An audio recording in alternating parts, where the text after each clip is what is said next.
Picture this. You are the most powerful man in the known world. You sit atop a throne carved from the bones of your enemies. The gods speak to you in dreams. Your word is law. Your wrath is feared from the scorching deserts of Babylon to the frost-rimed peaks beyond Urartu. But power has a price. Tonight, your only daughter is led before a roaring pyre, her wrists bound, her white dress soaked in oil. The priests chant, the people watch in silence, and you give the order to burn her alive. Why? Because the gods told you to, because she disobeyed, because she was also your wife.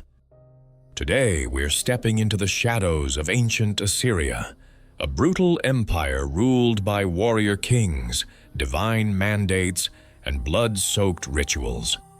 This is the story of King Shamshi-Adad V, a real historical figure who reigned around 824 to 811 before Common Era, in a time when incest, sacrifice, and divine punishment weren't sins. They were signs of strength. But buried beneath the ruins of Nineveh and forgotten annals of clay tablets lies a story so disturbing, even the priests tried to erase it. A king who married his own daughter, and when she defied him, he offered her to the gods by fire. To understand this horror, we need to enter the world of ancient Assyria, a land of monstrous kings, iron-fisted rule, and divine absolutism. The Assyrians didn't just conquer, they terrorized. They skinned rebels alive, piled skulls into pyramids, hung disobedient officials from city walls like trophies. But they weren't mindless brutes. Assyria was deeply spiritual. The king wasn't just a man. He was a living vessel of Ashur, the war god. His orders were divine. His bloodline was sacred. And if you're the chosen one, your children are no longer just your offspring. They're assets, tools, or sacrifices. Shamshi-Adad V wasn't supposed to be king. He was the younger son of Shalmaneser III, a towering figure who ruled for 35 years. But when the old king began to fade, a brutal civil war broke out between his sons. Shamshi-Adad, the underdog, clawed his way to the throne by murder, betrayal, and what some say was dark sorcery. He was paranoid, bloodthirsty, and obsessed with keeping the divine line pure. So obsessed, in fact, that he made an unthinkable decision. He married his own daughter. Behind the high alabaster walls of Kalhu's royal citadel, beneath murals painted in lapis and gold, a secret ceremony unfolded, one that would stain the throne of Assyria forever. Her name was Ahat-Belti, the king's only daughter, young, obedient, raised in incense-thick temple chambers by priestesses who taught her to walk, talk, and breathe like a living goddess. Her purpose had always been sacred, but she never knew how sacred or how horrifying it would become. Shamshi-Adad was facing the impossible. He had no surviving male heirs. His royal line, the divine blood of Ashur, was in danger of extinction. And for a king in Assyria, lineage wasn't just political, it was cosmic. If the bloodline failed, the gods would turn their backs, the throne would collapse, and chaos would reign. So he made a decision. He looked to Ahat-Belti and saw not his child, but a solution. This was not a father's love. This was a king's calculation. He summoned the priests, rewrote the laws, declared that Ashur himself had revealed a new path, a sacred union, a divine rebirth through incarnate blood. He took her not as a daughter, but as a bride. On the day of the ceremony, the people gathered in silent dread. The temple bells did not ring. No celebration, no procession. Instead, Ahat-Belti, barely 13, was led barefoot across blackened stones, cloaked in a veil of gold threads. Witnesses wrote that she did not speak, did not cry. She simply walked, as if she had already left her body behind.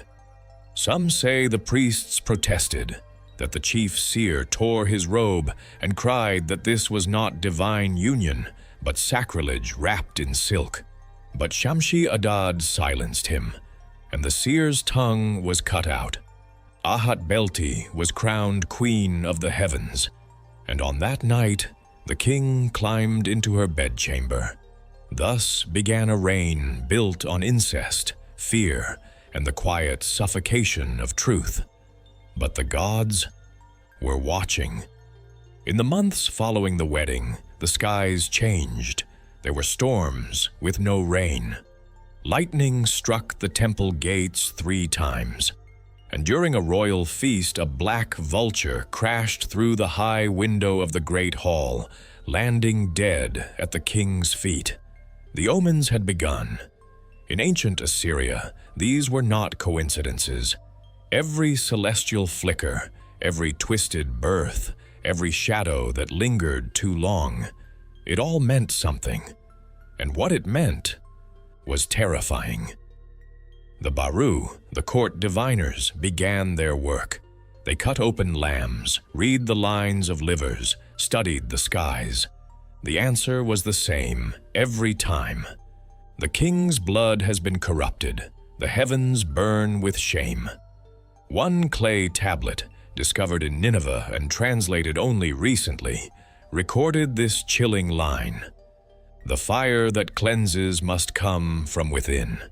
A womb defiled births not an heir, but a curse." Shamshi-Adad dismissed it. He accused the diviners of heresy, claiming their messages had been twisted by jealous nobles or foreign spies. He exiled 3 priests. One disappeared in the night. Another was found impaled outside the temple walls. But the omens didn't stop. A plague began spreading through the lower districts of the city, a fever that turned skin black and bubbled. Still, the king refused to act until the night he had the dream. Shamshi-Adad woke, screaming, clawing at his own face. He claimed Ashur had spoken to him through fire, and in the fire he saw Ahat-Belti burning. She smiled as her skin turned to ash, and then she said something. "The heir you seek is not yours to claim." The king wept. The next day, he ordered her death. It was the festival of the new light, a time traditionally meant for celebration, for renewal, for honoring the gods with song, offerings, and fire. But this year, the fire would take more than incense. It would take the queen. A decree was issued, written in the king's own hand. To restore balance, the gods demand the return of sacred blood.